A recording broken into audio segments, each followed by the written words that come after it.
Hello my dear student, good morning to all of you. कैसे हैं आप?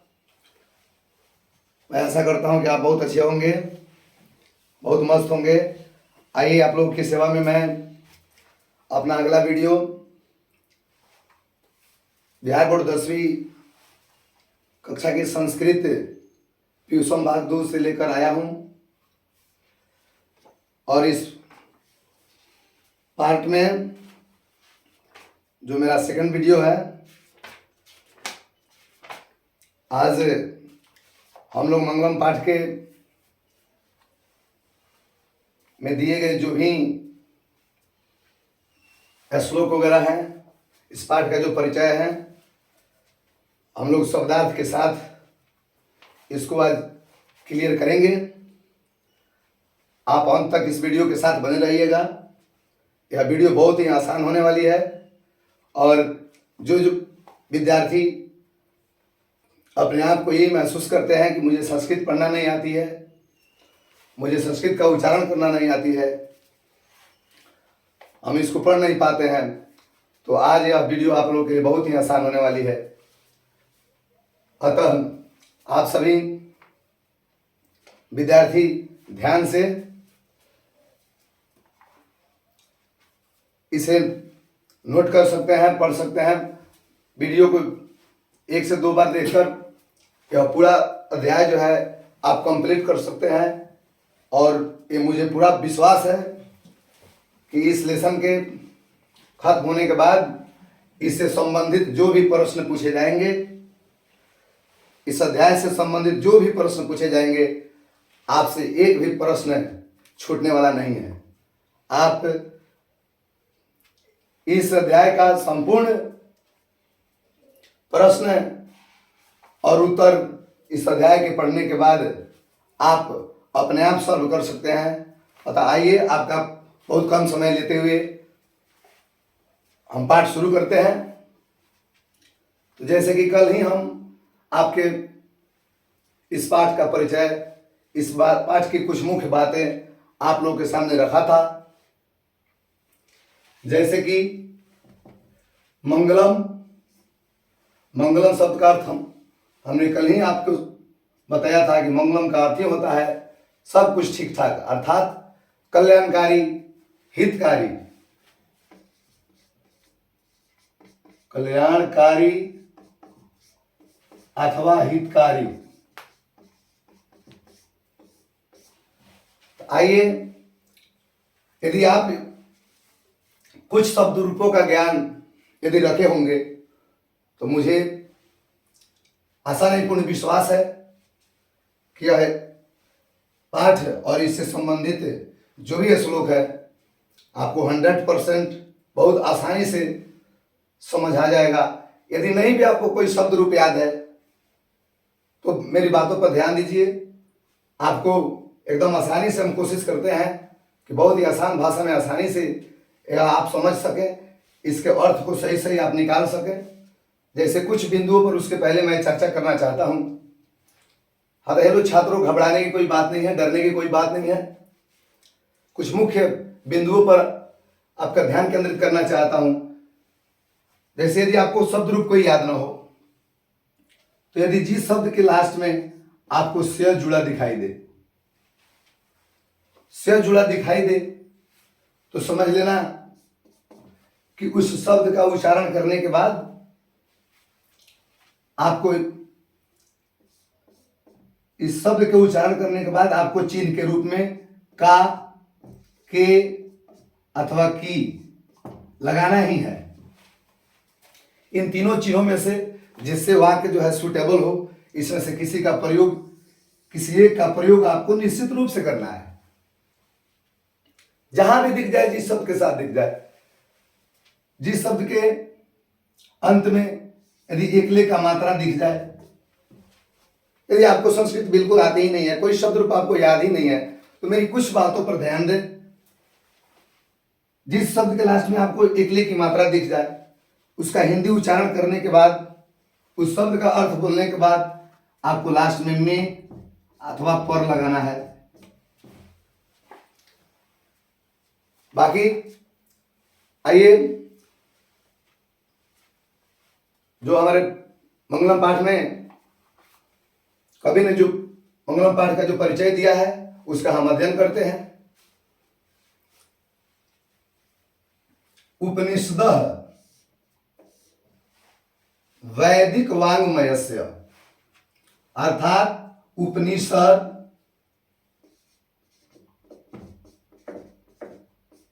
वैदिक वाङ्मय का अर्थ होता है वैदिक साहित्य।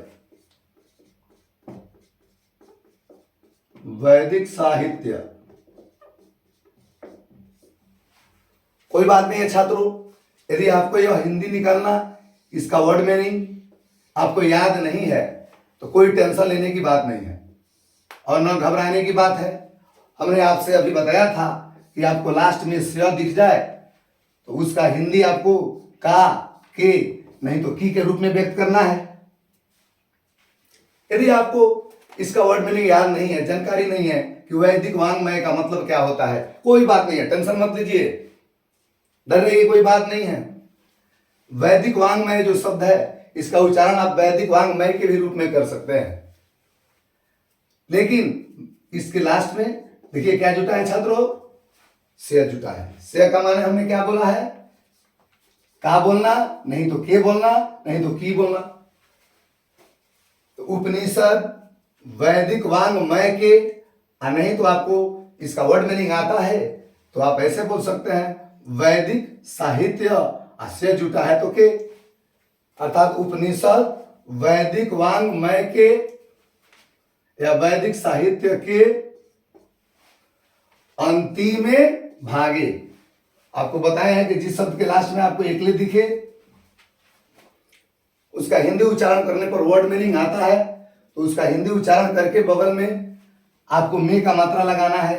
नहीं आता है कोई बात नहीं, टेंशन लेने की जरूरत नहीं। अंतिम में अर्थात अंतिम में, भागे अर्थात भाग में।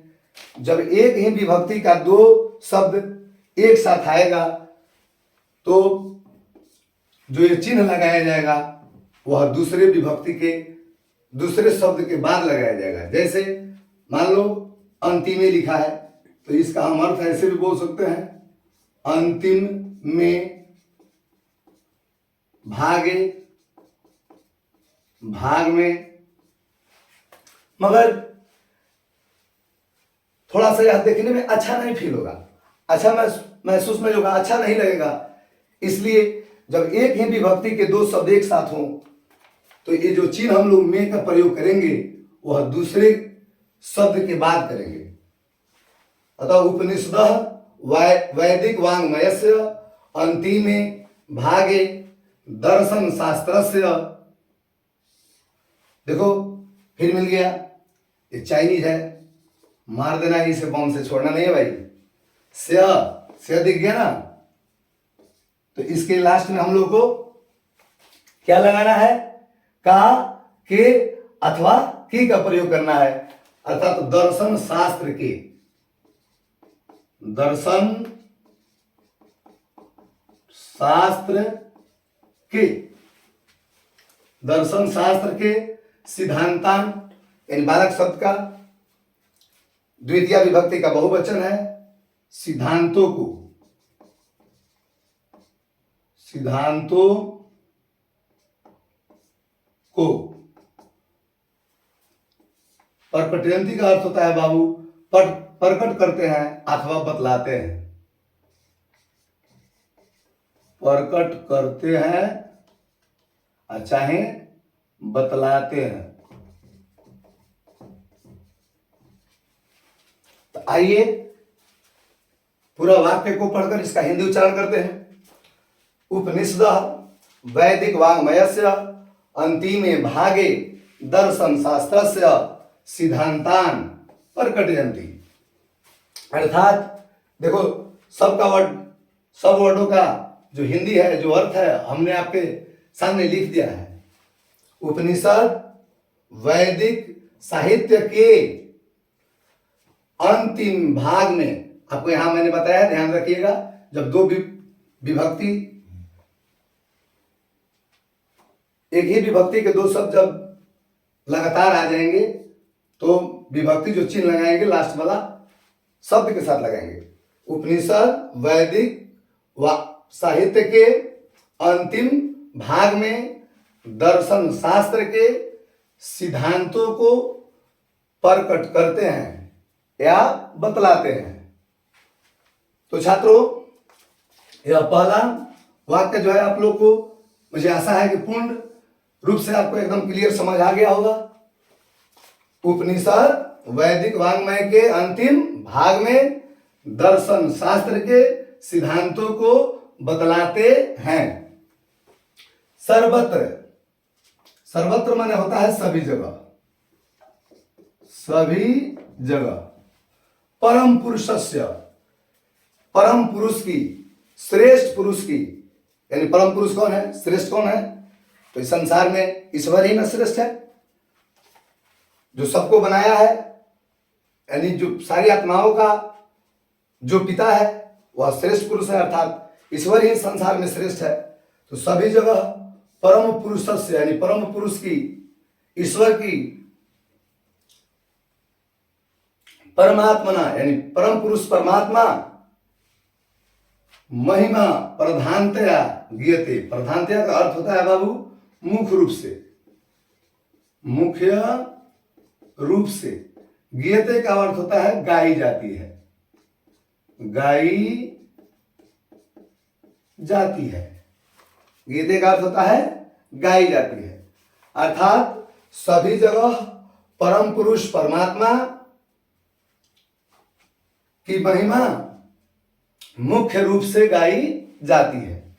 यानी हर जगह, सर्वत्र मतलब हर जगह, परम पुरुष यानी श्रेष्ठ पुरुष ईश्वर परमात्मा महिमा की महिमा प्रधानतया, प्रधानतया का अर्थ होता है मुख्य रूप से, गीयते अर्थात गाई जाती है।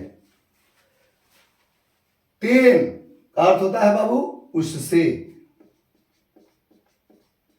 तेन का अर्थ क्या होता है? उससे। परमात्मना यानी परमात्मा, जगत का अर्थ होता है बाबू संसार।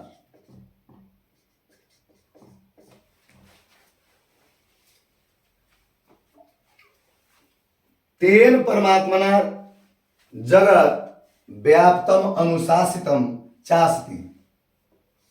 व्याप्तम अनुशासितम बाबू जो शब्द है इसका हम संधि विच्छेद करेंगे तो यह दो शब्दों से बना है, व्याप्तम धन अनुशासितम।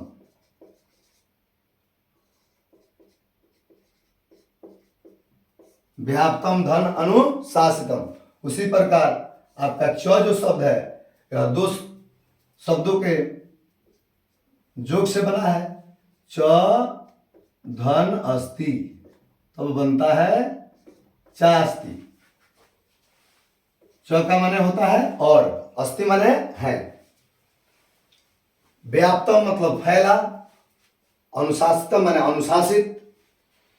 अतः तेन परमात्मना जगत व्याप्तम अनुशासितम चास्ति, अर्थात उस परमात्मा के द्वारा, उससे या उसके द्वारा, उस परमात्मा के द्वारा जगत यानी संसार व्याप्त और अनुशासित है। उसी परमात्मा के द्वारा यह पूरा संसार जो है फैला हुआ है और अनुशासित है, अर्थात उसके निर्देशन में चलता है। स का अर्थ होता है बाबू वह, एवं मन होता है ही, सर्वेशाम का अर्थ होता है सबों का, सबों का, षष्ठी विभक्ति का बहुवचन है सबों का। तपसाम का अर्थ होता है तपस्याओं का,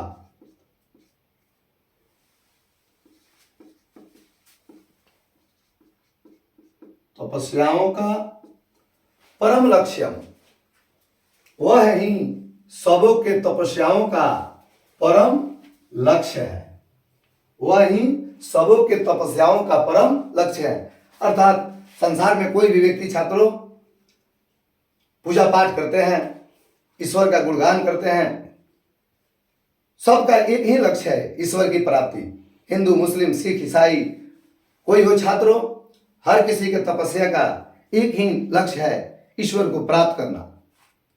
अतः संसार में पूजा पाठ करने का तरीका स्वरूप अलग अलग हो सकता है, मगर हम सभी का एक ही लक्ष्य है, उस परमात्मा को, गॉड को प्राप्त करना। आगे अस्मिन पाठे, अर्थात अस्मिन का अर्थ होता है इस, पाठे अर्थात पाठ में। देखो छात्रों, एकदम बिल्कुल एक एक वर्ड का अर्थ क्या होता है हम आप लोगों के सामने प्रस्तुत कर रहे हैं। यदि इसमें जो भी कोई प्रॉब्लम हो, आपको कोई वर्ड समझने में यदि परेशानी हो रही हो, तो आप कमेंट बॉक्स में लिखने का प्रयास जरूर करेंगे, ताकि मैं अपना अगला वीडियो जब लेकर आप लोगों के सामने आऊँगा तो उसको और बेहतर से बेहतर खंडित कर करके आप लोगों को बताने का प्रयास करूँगा। अस्मिन पाठे, इस पाठ में, परमात्म परा अर्थात कल्याणकारी, परमात्म परा का अर्थ होता है कल्याणकारी या श्रेष्ठकारी।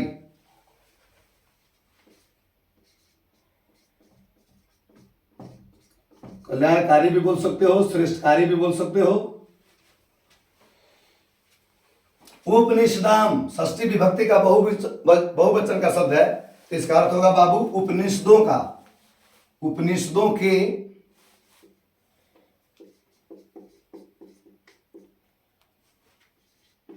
उपनिषदों के पद्यात्मका, यानी पद के रूप में।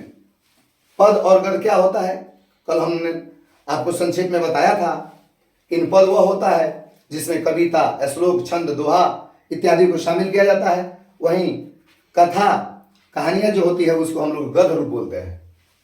तो अस्मिन पाठे, इस पाठ में, परमात्म परा यानी कल्याणकारी, उपनिषदाम, उपनिषदों के, पद्यात्मका यानी पद के रूप में, पंच अर्थात पांच, पंच का माने क्या होता है, पांच, मंत्रा अर्थात मंत्र,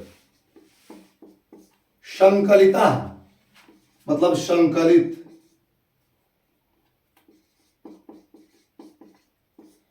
संकलित या लिया गया, लिए गए। संति, अस शब्द प्रथम पुरुष का बहुवचन का शब्द है, इसलिए संति का अर्थ होगा बाबू हैं। संति का अर्थ क्या होगा, है। तो आओ इस वाक्य को पढ़कर हिंदी निकालने का प्रयास करते हैं। अस्मिन पाठे, इस पाठ में, परमात्म परा कल्याणकारी, उपनिषदाम उपनिषदों के, पद्यात्मक यानी पद के रूप में, पंच अर्थात पांच, मंत्र अर्थात मंत्र, संकलिता अर्थात संकलित या लिए गए, संति अर्थात हैं। तो इस पूरे वाक्य का अर्थ हम लोग ऐसे आम भाषा में बोल सकते हैं कि इस पाठ में परम कल्याणकारी उपनिषदों के 5 मंत्र संकलित हैं अर्थात लिए गए हैं। आइए तो पुनः इस पूरे परिचय को एक बार हम लोग पुनरावृत्ति कर लेते हैं ताकि आसान हो जाए। उपनिषदः वैदिक वाङ्मयस्य अंतिम भागे दर्शन शास्त्रस्य सिद्धांतान प्रकटयन्ति, अर्थात उपनिषद वैदिक साहित्य के अंतिम भाग में दर्शन शास्त्र के सिद्धांतों को बतलाते हैं। सर्वत्र परम पुरुषस्य परमात्मनः महिमा प्रधानतया गीयते, सभी जगह परम पुरुष परमात्मा की महिमा मुख्य रूप से गाई जाती है, मुख्य रूप से गाई जाती है। तेन परमात्मना, उस परमात्मा के द्वारा जगत संसार व्याप्तम अनुशासितम चास्ति, व्याप्त और अनुशासित है। स एव सर्वेषाम तपसाम परम लक्ष्यम, वह ही सबों के तपस्याओं का परम लक्ष्य है। अस्मिन पाठे, इस पाठ में परम कल्याणकारी परम श्रेष्ठकारी उपनिषदों के पद के रूप में 5 मंत्र संकलिता सन्ति, संकलित हैं। इस पाठ में परम कल्याणकारी उपनिषदों के पद्यात्मक स्वरूप 5 मंत्र संकलित हैं। हाँ तो छात्रों, ये हमारी पाठ्य पुस्तक का परिचय रहा। और आइए इस पाठ में जो भी 5 श्लोक जो दिए गए हैं वह भिन्न भिन्न उपनिषदों के श्लोक हैं। जैसे इस पाठ में 4 उपनिषदों से मंत्र लिए गए हैं। उसमें पहला जो हमारा मंत्र है, श्लोक है, वह ईशावास्य उपनिषद का है। किस उपनिषद का है छात्रों? जोर से बोलो। ईशावास्य उपनिषद का। तो जिसकी रचनाकर हमने परिचय में बता दिया था कि महर्षि वेद व्यास है। आइए हम इसका अर्थ करने का प्रयास करते हैं। आप लोग एकदम शांति बनाए रखिए। हमने एक एक करके एक एक वर्डों का संधि विच्छेद कर आप लोगों के सामने इसका अर्थ बताने का प्रयास कर रहा हूं।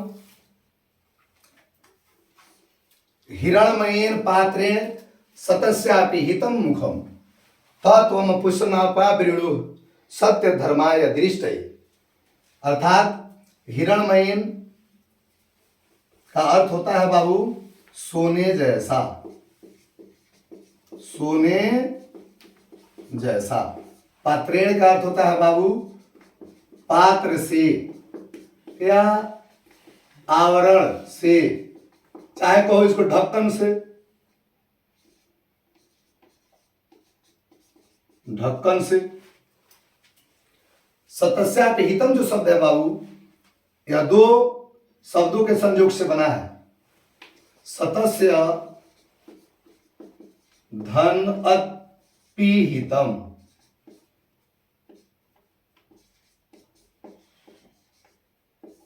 सतस्य अर्थात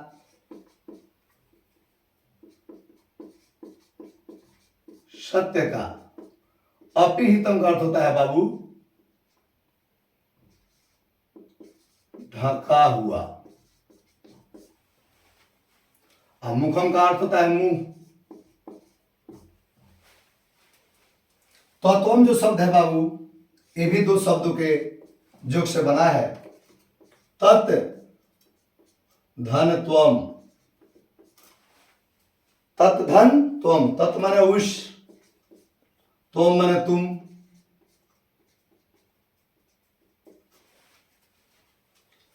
पुष्णापावृणु जो शब्द है, ये भी 2 शब्दों के योग से बना है बाबू। पुष्ण, इसके बाद विस्मयादि बोधक का चिन्ह आएगा बाबू, विस्मयादि बोधक। पुष्ण धन अपावृणु। पुष्ण धन अपावृणु। तो पुष्ण का अर्थ होता है सूर्य। अपावृणु का अर्थ होता है हटा दे, हटा दे या हटा दो। सत्य धर्माय।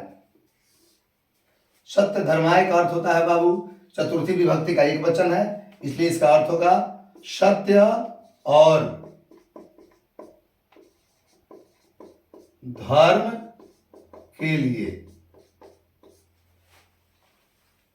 सत्य और धर्म के लिए। दृष्टि का अर्थ होता है बाबू प्राप्ति। दृष्टि का अर्थ होता है प्राप्ति। अर्थात हमने हर शब्दों का संधि विच्छेद कर करके अर्थ आप लोग के सामने लिख दिया है। आप चाहेंगे तो खुद इसका अर्थ निकाल सकते हो। हिरणमयेन अर्थात सोने जैसा, पात्रेण पात्र से, आवरण से, बर्तन से, ढक्कन से, सतस्यापि हितम, सतस्य धन अपिहितम, यानी सत्य का अपिहितम मतलब ढका हुआ है। मुखम अर्थात मुख, यानी सत्य का मुंह जो है सोने जैसे पात्र से ढका हुआ है। तो तुम उसे, यानी बोला जा रहा है पूषण से। पूषण अर्थात क्या? सूर्य। हे सूर्य, तुम उसे सत्य और धर्म के लिए, सत्य और धर्म की प्राप्ति के लिए, सत्य और धर्म की प्राप्ति के लिए अपावृणु अर्थात हटा दो। इस प्रकार इस श्लोक का अर्थ हुआ छात्रों, हिरणमयेन पात्रेण सतस्यापि हितम मुखम, यानी सोने जैसे पात्र से सत्य का मुख ढका हुआ है, सत्य का मुख ढका हुआ है। हे सूर्य, पुष्प का हम लोग बोलेंगे हे सूर्य, हे सूर्य, तुम उसे सत्य और धर्म की प्राप्ति के लिए, सत्य और धर्म की प्राप्ति के लिए उस आवरण को, उस ढक्कन को क्या करो, हटा दो।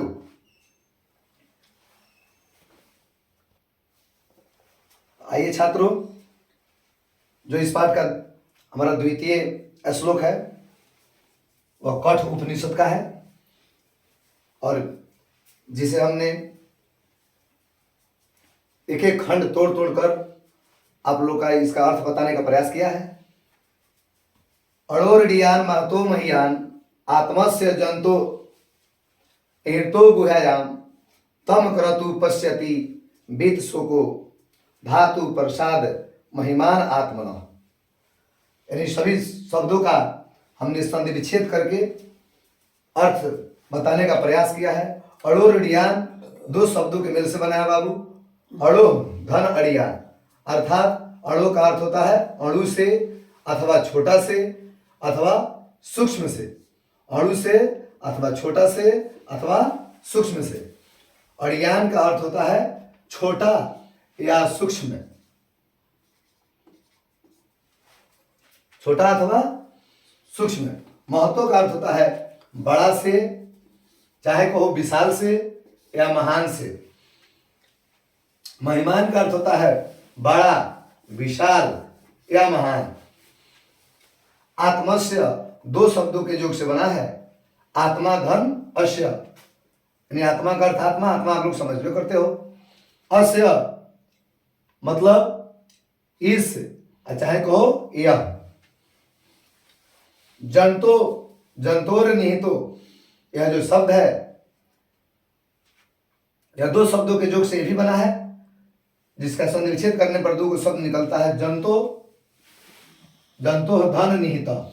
जंतो का अर्थ होता है प्राणियों, और निहित का अर्थ होता है बंद है या स्थित है। गुहायाम, गुहायाम का अर्थ होता है हृदय रूपी गुफा, हृदय रूपी गुफा में, हृदय रूपी गुफा में। तम क्रतु, तम क्रतु का अर्थ होता है कामना रहित, चाहे इसको हम लोग कह सकते हैं कर्तव्य कर्मों से रहित, या उसको आम भाषा में कह सकते हैं ओछी बुद्धि वाला, अर्थात ओछर बुद्धि वाला। पश्यति मतलब देखता है। धातु, देखो ये जो शब्द है ना, ये तीन शब्दों के मेल से बना है। इसको हमने आसान करने के लिए इसको तीन पार्ट में बांट दिया है। धातु प्रसाद दात, धातु प्रसाद दात, धन महिमानम, धन आत्मन, यानी धातु प्रसादात अर्थात बुद्धि कहो या निर्मल होने से कहो, चाहे ब्रह्मा की कृपा से कहो, ब्रह्मा की कृपा से।